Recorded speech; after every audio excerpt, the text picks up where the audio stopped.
Iya iya, sebenarnya Mbak jujur, hijab itu modelnya itu-itu aja.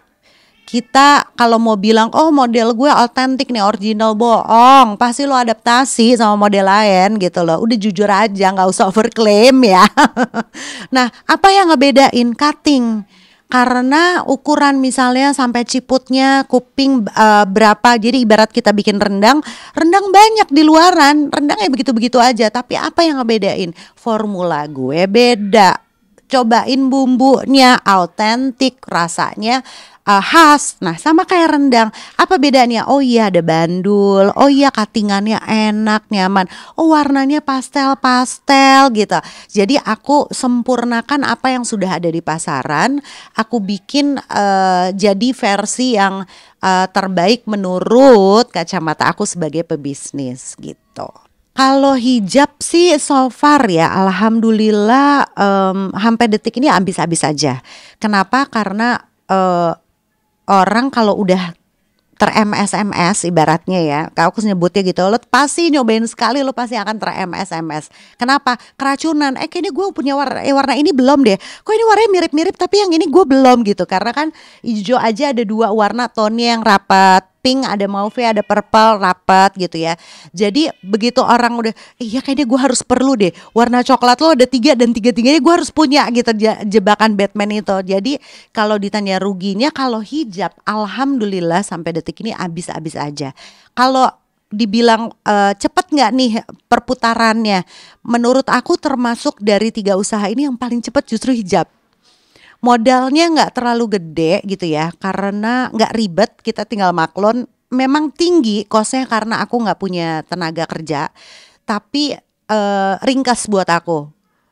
Nggak perlu ada tim, aku tinggal maklun, aku tinggal order, datang, aku tinggal pikirin live-nya. Ini aku tiap hari live di rumah. Jadi setiap hari ganti-gantian, hari ini live kerudung, besok rendang, besok lagi kerudung, pokoknya diganti-ganti. Jadi aku pakai host, aku cuma tinggal pikirin gimana cara jualnya gitu loh. Jadi aman. Kalau yang justru agak lambat perputarannya itu rendang. Karena rendang itu Masya Allah perjuangannya bikinnya aja 7 jam ya Mbak. Terus bahan bakunya gak ada yang kita bisa akal-akalin untuk ditekan gitu ya. Ibaratnya kayak udahlah bikin murah aja lah udah HPP-nya. Yang penting kita bisa taruh harga jualnya yang market ABCD tuh bisa beli gitu ya. Gak bisa, rendang ini gak bisa bohong. Jadi rempah takarannya segitu itu harus dipenuhin semuanya, nggak bisa disubstitusi dengan instan.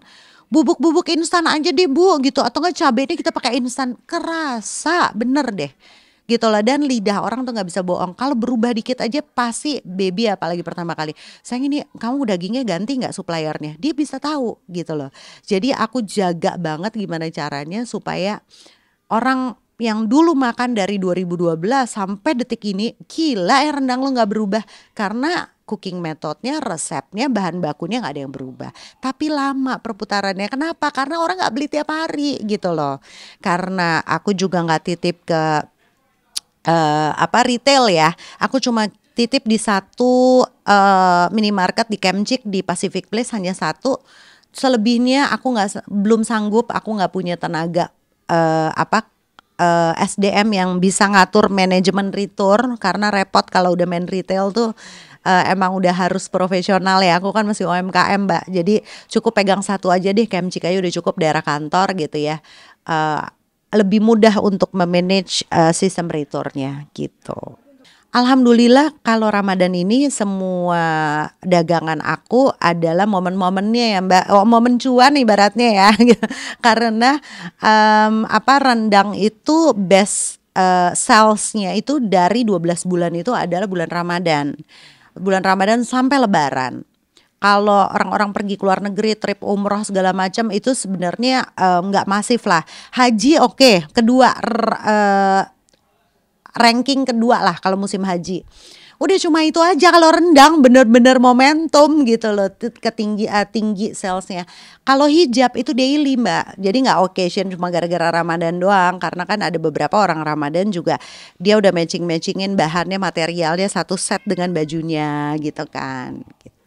Alhamdulillah kita memang setiap Ramadan udah Begitu Luisa udah gede lah ya, 3 tahun terakhir, 2 tahun terakhir kemarin ke belakang tuh kita udah memang selalu itikaf 10 hari terakhir. Jadi Bambang juga kita bawa gitu, ngantuk-ngantuk tidur-tidur kita bawa gitu. Sampai tahun ini Louis tuh yang paling dikangenin adalah momen itikaf. Kemarin malam dia baru ngomong gini, Bun kita nggak boleh itikaf dari sekarang gitu. Kangen banget buat dia tuh ternyata memori itu tersimpan dalam benaknya dia. Yang dikangenin salah satu selain buka bersama itu adalah momen itikaf. Karena papanya tuh selalu bikin ritual abis kita itikaf. Kan kita itikafnya di Masjid Antasari. Dulu di kompleks kita belum ada masjid, Mbak. Nah kita di bawah flyover tuh ada masjid. Kita paling suka di situ karena dingin, terus masjidnya cantik gitu ya. Dari situ kita itikaf dari jam 12 sampai jam 2 atau setengah 2 lah gitu ya. Atau malah lebih malam lagi jam 1 sampai jam setengah 3. Nah, abis itikaf di situ baru kita ngider, Mbak. Hari ini kita ke pagi sore ya gitu. Sahurnya di luar. Abis ini kita seafood di Kemang ya Pak gitu. Jadi kayak buat mereka tuh yang ditunggu tuh momennya, hari ini kita sahur kemana lagi ya Pak gitu. Bambang baru tahun ini alhamdulillah dia kayaknya ya sampai hari ke-5 ya. Ini hari ke-5 apa hari ke-6 sih? 6 ya. Sampai hari ke-6 ini alhamdulillah dia tuh sepanjang baru mulai puasa ini dia jauh lebih kuat daripada tahun kemarin. Kalau tahun kemarin tuh benar-benar kayaknya masih weak banget gitu loh, kayak cranky banget. Oh, Bambang gak kuat. Ya udah jam 12 buka, habis itu segala macam. Kayaknya banyak komplain dan banyak mengeluhnya karena waktu itu umurnya dia masih 7 tahun. Nah, tahun ini Bambang udah masuk 8 tahun. Memang aku agak sedikit nge-push walaupun nggak mau menyiksa ya, karena kategorinya masih anak di bawah umur. Jadi aku ngajarin Bambang untuk Bambang coba semaksimal Bambang mampu. Karena Bunda yakin Bambang tuh mampu. Cuma hawa nafsu manusia itu yang susah untuk dikontrol. Nah, Bambang Bunda ajarin untuk ngontrol itu semua. Ketika Bambang pengen makan, Bambang mikir nih, kayaknya aku kuat deh. Coba Bambang olah, manage, karena puasa itu sebenarnya adalah memanage hawa nafsu kita yang craving. Sebenarnya nggak lapar tapi pengen aja, aku cuma pengen gitu loh.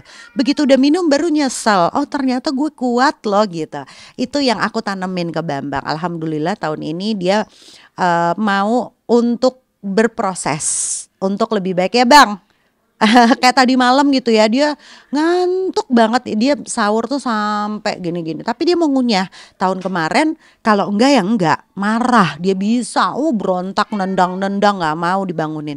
Tapi kalau sekarang dia alhamdulillah mau kerja sama, jadi digendong dia mau, dia duduk sambil disuapin mengunyah-ngunyah. Besok kayak sekolah tuh harus sekolah, sekarang berenang lagi. Jadi alhamdulillah dia mau berproses gitu. Iya pasti Bambang tuh cranky-nya justru mau deket-deket buka Mbak, mau deket-deket azan itu baru bawel banget. Aku sampai bilang, Bun udah azan belum? Bambang dari tadi kan Bunda sebelah Bambang ya.